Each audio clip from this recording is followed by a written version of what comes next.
Primera epístola del apóstol Juan, capítulo 1.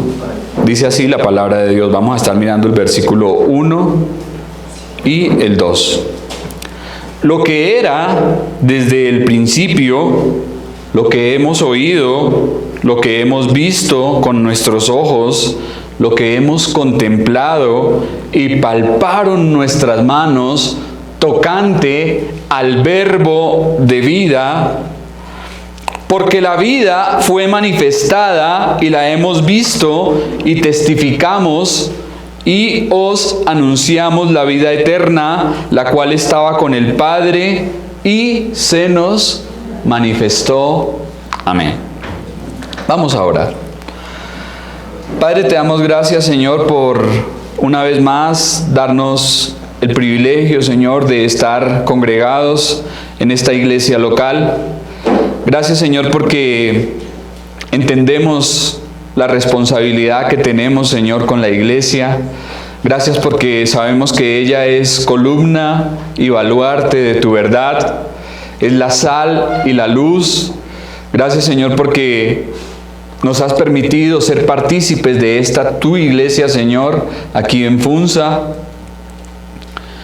Te rogamos, Dios, que nos ayudes, Señor, para que sea en este momento edificada por medio de tu palabra.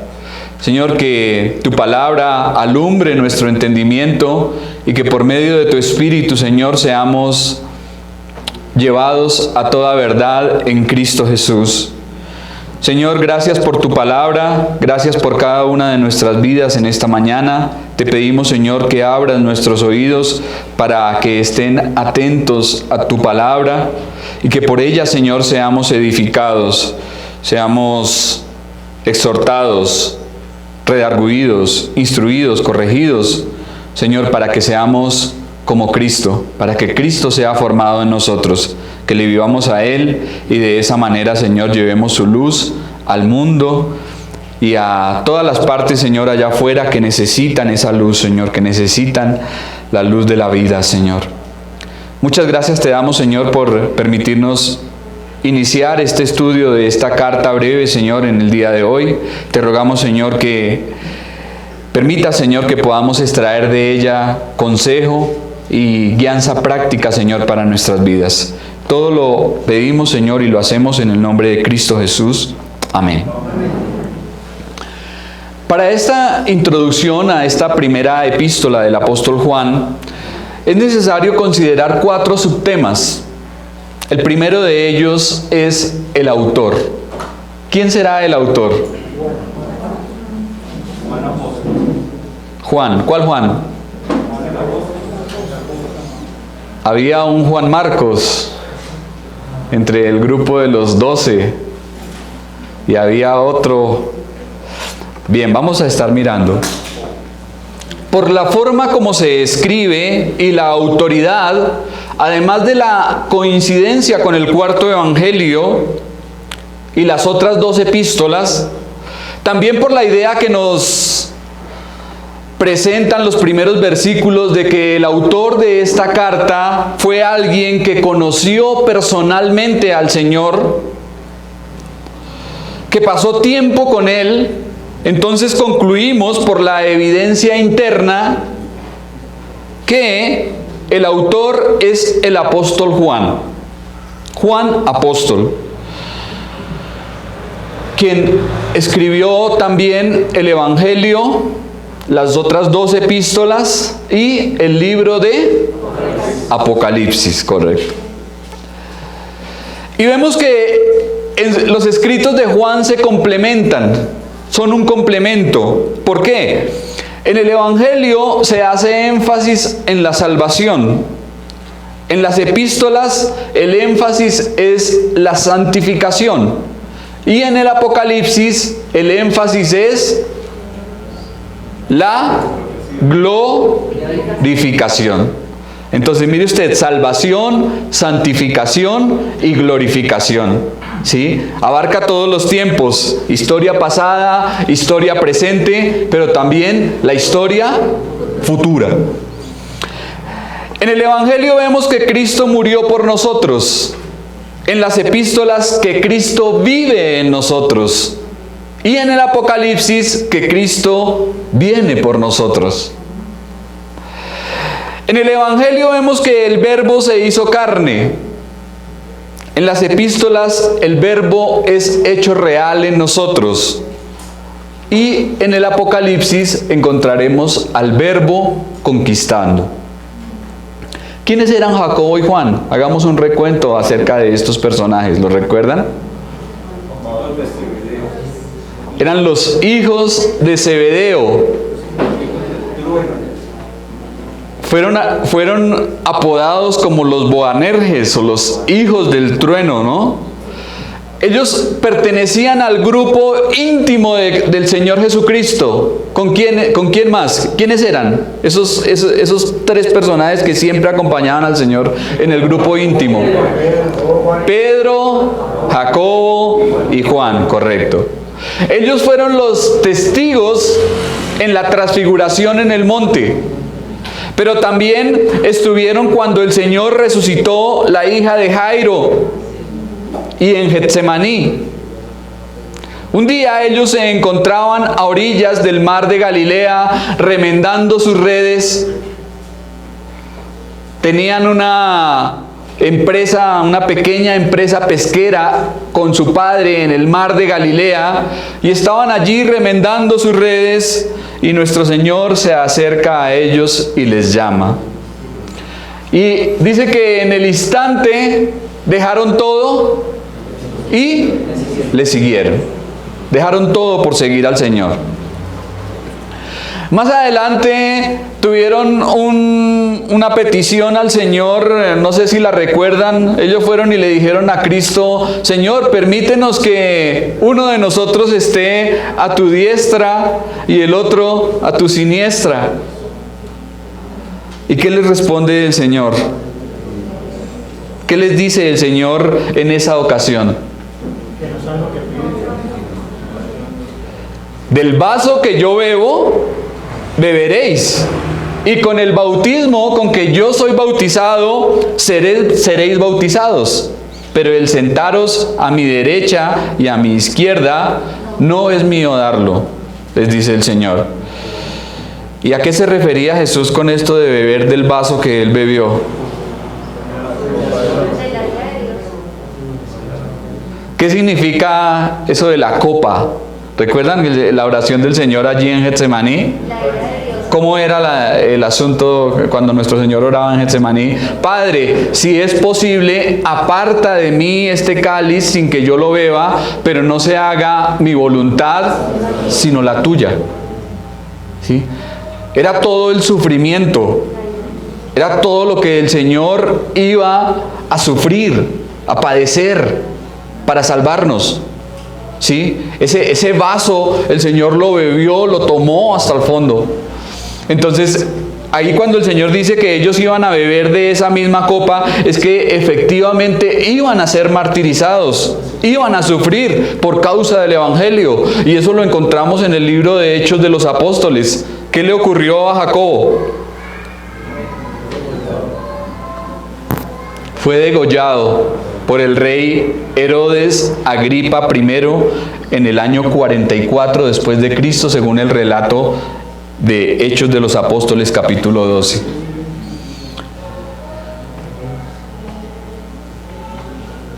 Otro acontecimiento interesante en la vida de Jacobo y de Juan es que luego de haber prohibido a un hombre hablar en el nombre de Jesús, y cuando el Señor se retiró definitivamente de Galilea al cruzar por una aldea de samaritanos, ellos, ¿qué le dijeron al Señor?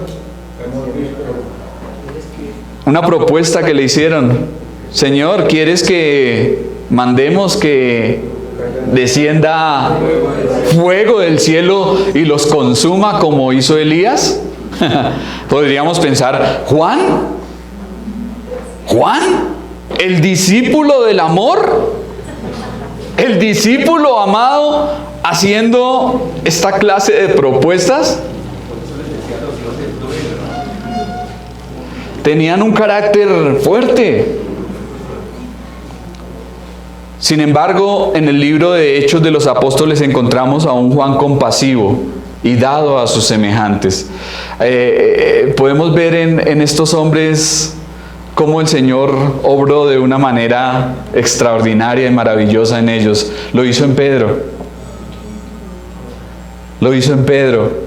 Pedro siempre lo encontramos en los evangelios siendo un impulsivo, siendo alguien arrogante, impertinente, entrometido, podríamos decir que era Pedro, era siempre queriendo salir adelante. No, Señor, no me bañes. Bueno, entonces todo el cuerpo, ¿sí? Ese era Pedro, pero más adelante en Pentecostés vemos lo que Dios hizo con Pedro. Y es un cambio impresionante, es una obra extraordinaria. Y lo mismo hizo con Juan. Y de todo esto podemos aprender, mis hermanos, que Dios trabaja en hombres comunes, en hombres imperfectos, en hombres con errores, pero hombres que estén dispuestos a darlo todo por Él, hombres que sean apasionados por su Señor. Juan fue el discípulo amado por Cristo y el mismo que se recostó en la cena al lado del Señor. No sé si recuerdan esa ocasión. Juan estuvo allí. Pudo poner su oído, su cabeza en el pecho del Maestro, estar allí en ese momento, palparle, sentirle, estar al lado de Él. Imagínense, o sea, yo creo que lo que Juan vivió con nuestro Señor Jesucristo fue algo que para él marcó su vida total y completamente hasta el final. Hasta el final. Vamos a ver que cuando Juan escribe esta epístola ya es un anciano. Ya es un anciano, ya han pasado más de 60 años después de la destrucción de Jerusalén. Y veremos que este hombre continúa diciendo lo que vimos acá en los primeros versículos, lo que hemos oído, lo que hemos visto con nuestros ojos, lo que hemos contemplado y palparon nuestras manos tocante al verbo de la vida. O sea, que la experiencia con Cristo marcó definitivamente la vida del apóstol hasta el final.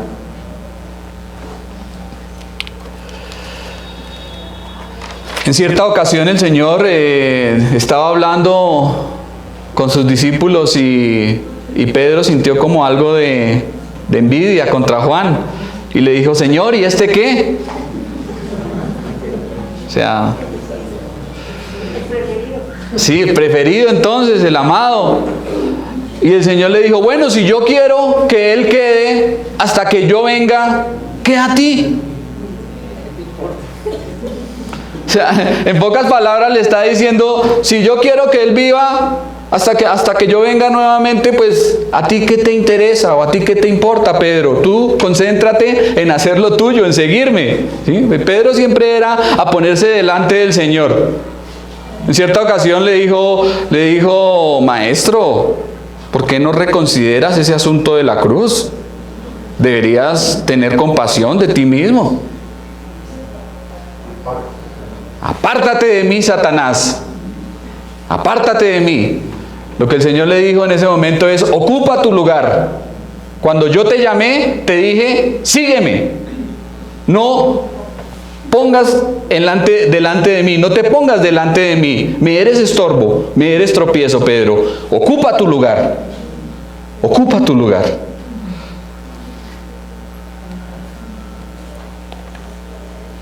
Pero ¿a qué se refería nuestro Señor cuando dice que si yo quiero que Él quede hasta que yo venga, qué a ti? ¿Qué le estaba diciendo nuestro Señor allí? ¿Qué estaba diciendo? Más adelante en el libro de Apocalipsis encontramos que Juan dice: yo estaba en el Espíritu en el día del Señor. Es decir, que Juan no murió sin antes contemplar y ver el día del Señor. El día del Señor. Y allí se cumplieron las palabras de nuestro Señor. Juan Salió de su tierra natal, Jerusalén, y pasó muchos años en Éfeso, donde permaneció allí, y las iglesias de Asia fueron el objetivo de su preocupación especial. Aquel anciano apóstol se movía entre los creyentes como un padre entre sus hijos. Por eso vemos que hay una familiaridad muy especial en esta epístola. Juan les escribe y les dice: hijitos, hijitos, hijitos, porque él les veía realmente como sus hijos, como los hijos en la fe. Bien, el segundo tema a considerar es la carta. Como ya lo dije, esta carta, esta epístola muestra un notorio afecto de Juan por sus hijitos y su preocupación por el bienestar espiritual de ellos. Y aquí podemos también encontrar una aplicación para nosotros. ¿Qué tanto nos importa el bienestar de la iglesia? ¿Qué tanto nos importa lo que ocurra con nuestros hermanos? ¿Sí? ¿Amén? Juan era un hombre que hasta el último momento se preocupó por la obra, se preocupó por la iglesia, les escribía, estaba pendiente de ellos. Y nosotros, ¿qué tanto nos preocupamos por la iglesia? ¿Qué tanto nos preocupamos por lo que Dios está haciendo en este lugar? Es una buena aplicación. La carta está llena de contrastes: luz, tinieblas, amor al mundo, amor a Dios, hijos de Dios e hijos del diablo, el Espíritu de Dios y el espíritu del anticristo, amor y odio. Algo particular de esta carta es que no se hace mención del remitente, es decir, de Juan, ni tampoco del destinatario. ¿Será que hubo un error cuando se escribió la carta y por eso no quedó alguien como el destinatario?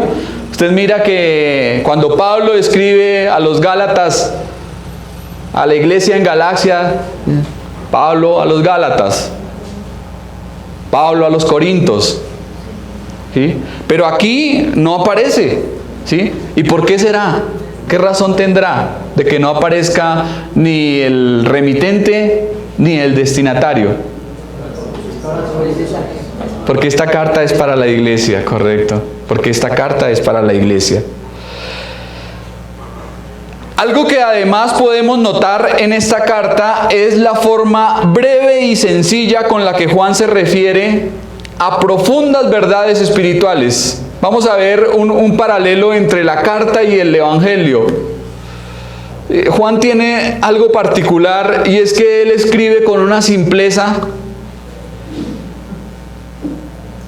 pero a la vez con una profundidad. En el principio era el Verbo, y el Verbo era con Dios, y el Verbo era Dios. Son unas palabritas ahí, pero si usted se pone a meditar en eso, se puede devanar su cabeza tal vez meses enteros escudriñando esas palabras. Una profundidad. Y es que algunos dicen que el Evangelio es como el águila. Son los escritos más altos, se elevan, ¿sí?, a una teología profunda. Y esos son los escritos de Juan. La herejía más fuerte y peligrosa que amenazaba a la iglesia de los primeros siglos fue el gnosticismo. ¿Alguien sabe qué significa eso? ¿Qué fue? El gnosticismo. Todavía por ahí hay corrientes gnósticas. La gnosis, que hablan del conocimiento. Para ellos, el todo del hombre es el conocimiento.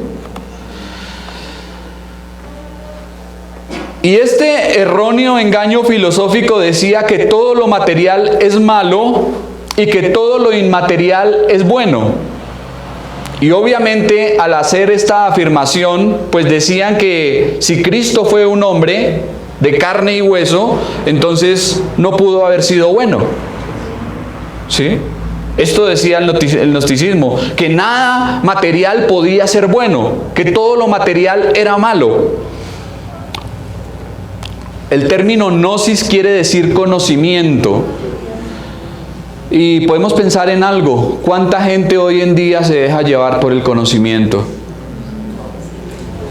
¿Cuánta gente dice, no, para mí es más importante lo que pueda probar, lo que pueda meter en una pipeta o en un tubo de ensayo? Para mí es más importante lo tangible, lo que pueda ver, lo que pueda sentir, lo que pueda oler, lo que pueda tocar. ¿Sí? Pues aquí nos está escribiendo alguien que sintió, tocó, escuchó y palpó al Señor.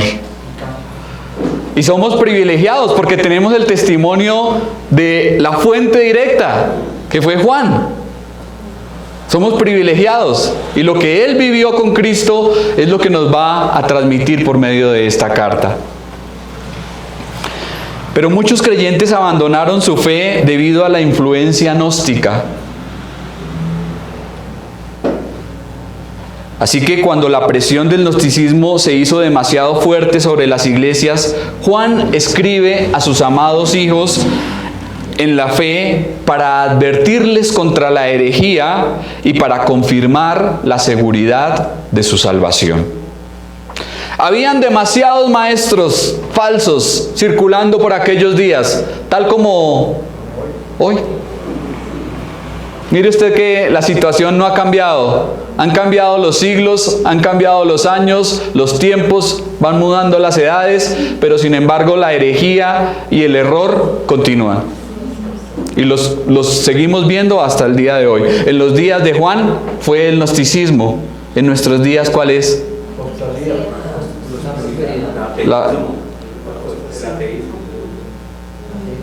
El ateísmo, el falso evangelio de la prosperidad, ¿sí? ¿Qué otra falsa doctrina circula por ahí? Aunque generalmente son las mismas viejas doctrinas, ¿no? Las mismas malas doctrinas que Satanás promovió desde los primeros siglos. Porque por lo menos hoy en día usted habla con una secta como los Testigos de Jehová y ellos le van a decir, no, es que Cristo no es Dios. Él fue creado por Dios. Él es el principio de la creación, pero Él no es Dios. Pero ¿qué es lo que Juan nos está diciendo acá? ¿Qué es lo que acabamos de ver? Lo que era desde el principio. Ahorita vamos a explicar esas palabras. Lo que era desde el principio. El tema. Después del libro de Cantares, esta carta es el más íntimo de los escritos inspirados por Dios. La epístola tiene un carácter familiar y está dirigida por un padre a sus hijitos que están en el mundo. En sí, esta epístola es un estímulo para que los profesantes de conocer a Dios tengan comunión con Él. Juan en su evangelio introduce en la casa del Padre y en esta primera carta nos hace sentir dentro de nuestro propio hogar. ¿Sí? Veremos que a lo largo de la carta Juan nos introduce como si estuviéramos en nuestro propio hogar, en nuestra propia casa, en nuestra propia familia, la familia de Dios. Aquí también Juan nos enseña cómo estar seguros de que somos salvos. Me gusta porque presenta unas evidencias bastante importantes, ¿sí? ¿Realmente soy cristiano? ¿Realmente soy un hijo de Dios? ¿He creído en el Señor? Juan nos irá mostrando, ¿sí? Y nos dará también algunos puntos claves para identificar si somos de Dios o no somos. No hay puntos intermedios. No hay puntos intermedios. O somos hijos de Dios o no lo somos. O somos luz o somos tinieblas. O somos vida o somos muerte. ¿sí? No hay puntos intermedios. Y Juan nos irá dando algunas claves para poderlo entender. El propósito.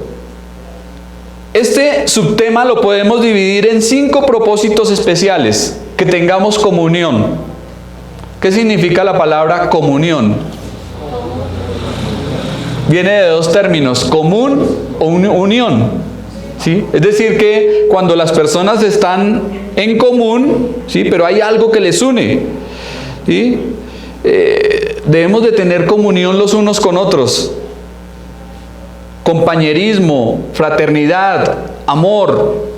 Como iglesia que somos del Señor, debemos tener comunión los unos con otros, amor los unos por otros. Y aunque nuestra comunión diaria cambie, nuestra condición de hijos de Dios sigue siendo la misma.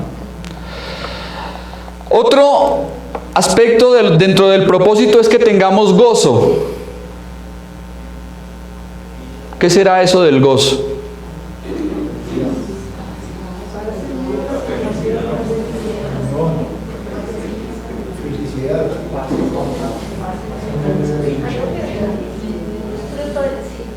Es un fruto del Espíritu que va más allá de las circunstancias, ¿sí? Que trasciende. El gozo del Señor es nuestra fortaleza. No dependemos de la situación en la que nos encontremos. No dependemos, ¿sí? de que si tenemos o no tenemos dinero, tal vez tengamos o no tengamos salud, estemos bien o estemos mal. ¿Sí? El gozo del Señor va más allá. El gozo del Señor no depende de eso. Y el gozo que el Señor nos da es una ancla firme en el alma.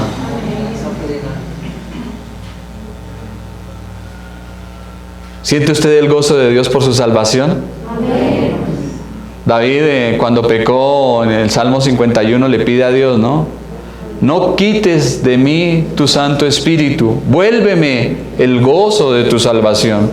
¿Sí? Porque se puede llegar a embolatar, a embolatar el gozo. Y podemos vernos sumergidos en situaciones complejas que tal vez puedan llegar a mortificarnos. Que no pequemos. En esta epístola se nos enseña cómo tener victoria sobre el pecado y cómo recibir perdón cuando pecamos. Algo muy importante. Victoria sobre el pecado. ¿Batallamos contra el pecado? ¿Luchamos contra el pecado? ¿Hay alguien que no lo haga? Todos. ¿Cuándo? Todo el tiempo, todos los días. ¿Por qué? Porque es una lucha diaria, continua, constante. Porque Pablo dice, porque el mal que no quiero hacer, eso hago. En nosotros mora la maldad. Tenemos una naturaleza caída y pecaminosa y por consiguiente estamos batallando todo el tiempo contra el pecado. Pero si pecamos, ¿qué debemos hacer? Arrepentirnos, confesar nuestro pecado, apartarnos, ¿sí? Y la sangre de Jesucristo, su Hijo, nos limpia de todo pecado. Que venzamos el error. Tal como Juan se enfrentaba a los falsos maestros, nosotros hoy también estamos rodeados de falsos maestros y de herejías destructoras. ¿Qué debemos hacer? ¿Qué debemos hacer frente a la herejía, frente a la mentira y al engaño doctrinal? Contrarrestarlo.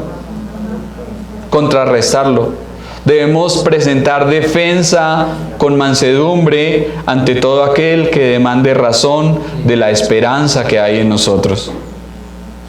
¿Sí?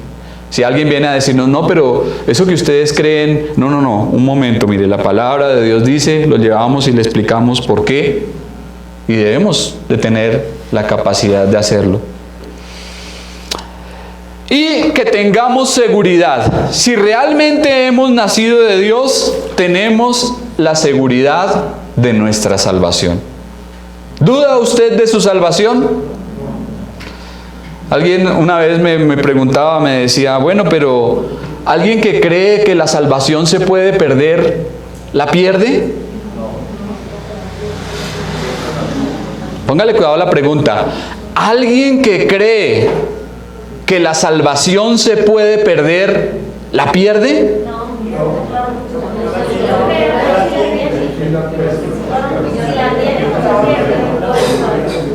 Sí la puede perder porque la salvación se recibe por fe. Y si esa persona cree que la pierde, la pierde. La pierde. No, estoy hablando de alguien que cree que tiene la salvación pero no la tiene. ¿Sí? Como hay muchos. Muchos en muchas iglesias está diciendo, usted puede perder su salvación. ¿Sí? Si usted se porta mal hoy, se condena y se va para el infierno. ¿Sí? Entonces la salvación no es por fe, sino por obras. ¿Sí? Pero si alguien cree que puede perder la salvación, la pierde, porque la salvación se recibe por fe. ¿Sí? La salvación se recibe por fe. No ha creído verdaderamente. Bueno, sin más preámbulo, entonces vamos al pasaje. Lo que era desde el principio, lo que hemos oído, lo que hemos visto con nuestros ojos, lo que hemos contemplado y palparon nuestras manos, tocante al verbo de vida. Juan, uno de los 12 discípulos originales de Jesús, probablemente el discípulo a quien el Señor amaba, el discípulo amado, escribió esta carta entre los años 85 y 90 después de Cristo desde Éfeso y antes de su exilio en la isla de Patmos. Jerusalén fue destruida en el año 70 y los cristianos fueron esparcidos por todo el Imperio Romano. Cuando Juan escribió esta carta, el cristianismo ya existía por más de una generación. Ya existía. Había enfrentado severas persecuciones, pero el problema principal que enfrentaba la iglesia en ese momento era la pérdida de la consagración. Yo leyendo esto y mirando, es lo mismo que enfrenta la iglesia hoy en día, pérdida de consagración. ¿Sí? Los problemas que veía Juan en su momento y los que vemos hoy en día en la actualidad se pueden decir que continúan. ¿Por qué? Porque hoy en día lo que se puede ver son iglesias mundanas. Lo que hablábamos en el tema de la iglesia, ¿no? Iglesias que hacen una cantidad de cosas, creen estar adorando a Dios, pero realmente no lo están haciendo. ¿Sí? Hacen conciertos, hacen teatro, mimos, payasos, bufones, hacer reír, hacer llorar a la gente, hacerlos brincar, hacerlos caer, hacerlos reír, hacerlos saltar. ¿Sí? Tantas cosas que se ven, pero realmente, ¿qué hay detrás de eso? Falta de consagración a Dios. Falta de consagración a Dios. De modo que muchos creyentes se conformaban a las normas de este mundo, no se mantenían firmes por Cristo ni por su fe, y los falsos maestros eran numerosos y aceleraban el declive de la iglesia, alejándola de la fe cristiana. Entonces Juan escribe estas líneas para poner a los cristianos de nuevo en el camino, mostrándoles la diferencia entre la luz y las tinieblas, entre la verdad y el error, y animando a la iglesia a crecer en el amor genuino para Dios y para con los demás. También escribió para ayudarle a los creyentes a conocer que su fe era genuina, de modo que pudiesen disfrutar de todos los beneficios de ser hijos de Dios. Mire cómo inicia el pasaje, lo que era desde el principio. ¿Qué nos dan a entender esas palabras? Sí, más adelante ahí en el contexto lo menciona, tocante al verbo de vida. Pero eso de que era desde el principio, ¿de qué nos habla?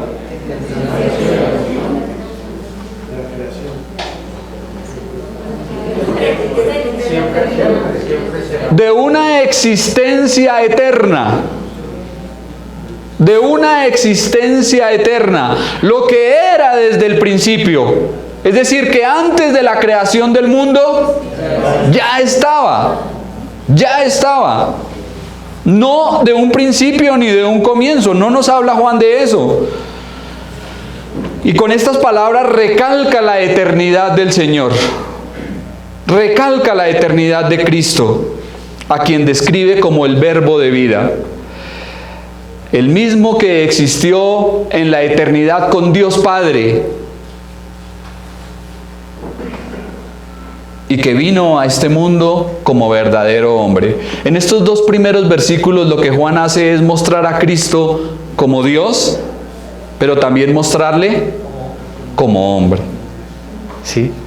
Lo que era desde el principio, alguien que existió antes de todas las cosas, en la eternidad con el Padre. ¿Sí? Pero Él se manifestó, Él tomó forma humana, se hizo hombre, se encarnó y nosotros lo vimos. Dice Juan, nosotros le escuchamos, le contemplamos, le palpamos. Le palpamos. No fue una ilusión, no fue un espejismo, no fue un holograma. Era real, era un hombre de carne y hueso, pero también era el Dios hecho hombre. Eso es lo que Juan está diciendo acá. El verbo de Dios. Qué importante esta doctrina, ¿no? Es fundamental, es esencial. Es una doctrina importantísima en las Escrituras. ¿Sí? Porque muchos niegan la divinidad del Señor y otros niegan su humanidad. Pero lo que Juan está diciendo acá es clave, es importante, es fundamental en la fe cristiana. Lo que hemos oído, lo que hemos visto con nuestros ojos, lo que hemos contemplado y palparon nuestras manos. Juan, como testigo ocular y presencial del Señor, declara que fue una persona verdadera, no una ilusión. Siendo uno de los más cercanos al Maestro, vio sus asombrosos milagros. Imagínense todo lo que Juan experimentó durante el ministerio del Señor aquí en la tierra. Él vio cómo resucitó a Lázaro, vio cuando el pan se multiplicó con los peces y él fue uno de los que cogió una cesta y la llevó porque sobraron 12 cestas. Cada discípulo se fue cargando una cesta para que dieran testimonio más adelante de que fue un milagro real y que no fue como alguien dijo por ahí, no, es que al ver a ese niño con ese pan y ese pez, entonces todos tuvieron hay como un sentimiento encontrado. Dijeron, mire, pero si el niño da el pececito y los pececitos y el pan, ¿por qué nosotros no vamos a sacar de los que tenemos? Y todos empezaron a sacar comida de sus maletas y empezaron a repartir, y dice este hombre que ese fue el milagro del Señor. Bastante rebuscado, ¿no? Bastante rebuscado, porque no fue así. Realmente cada discípulo llevaba una cesta llena de lo que sobró. Y eso es lo que dicen los evangelios.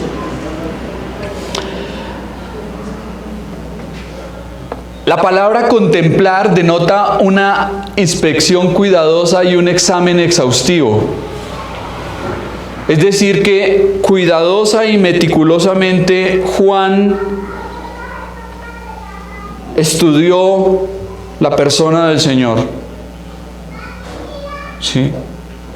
Fue sometido a un estudio profundo, intenso y exhaustivo. Y la palabra palparon nos recuerdan las palabras de nuestro Señor después de la resurrección. ¿Qué les dijo?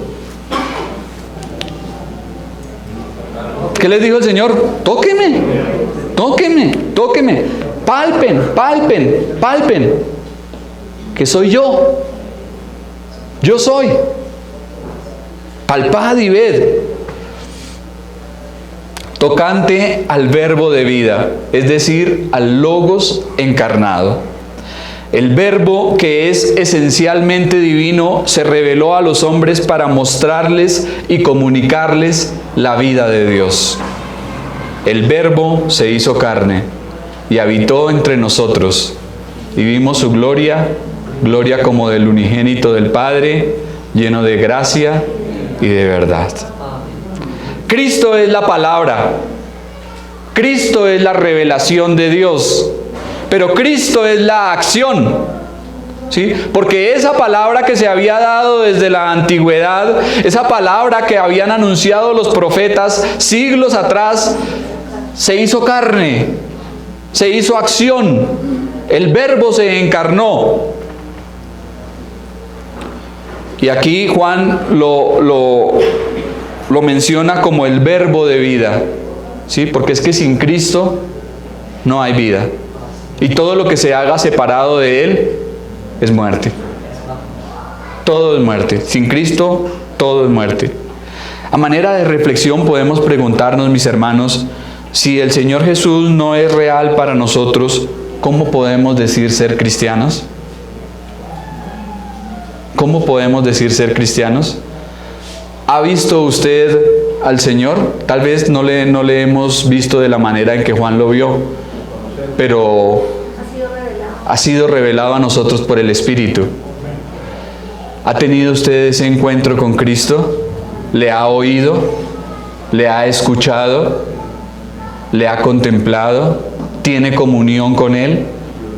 ¿Le busca? ¿Le ama? ¿Oye su voz? ¿Le obedece? Preguntas prácticas. Termino ya con el versículo 2, se me fue el tiempo. El Verbo de vida se hizo carne, se manifestó y fue visto por los hombres. Con esta frase Juan acentúa la eternidad del Hijo, pero también nos habla de su encarnación.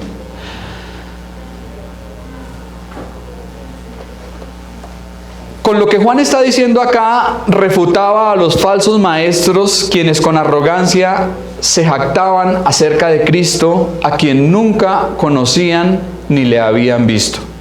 Juan está diciendo, ustedes hablan de un Cristo que seguramente no conocen, como muchos lo están haciendo hoy. Hace 8 días hablábamos de la adoración y decíamos que muchos están adorando al Dios no conocido. ¿Sí?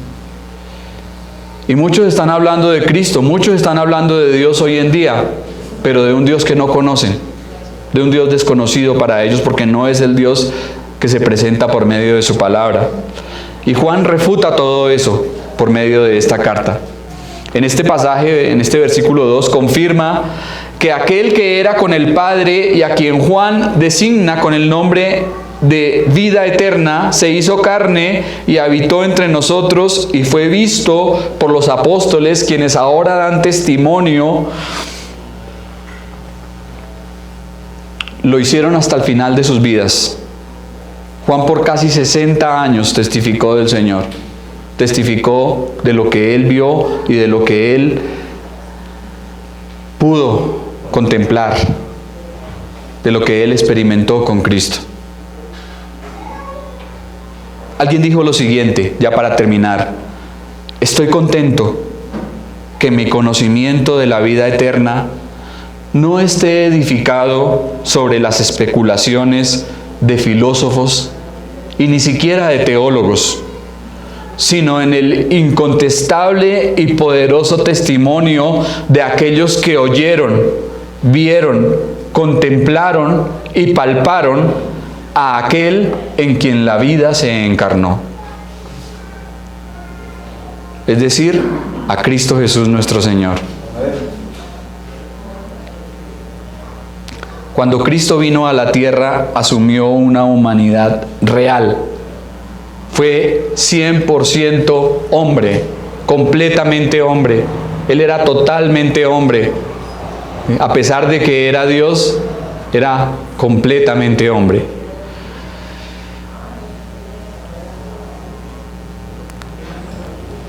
¿Ha escuchado usted la voz del buen pastor?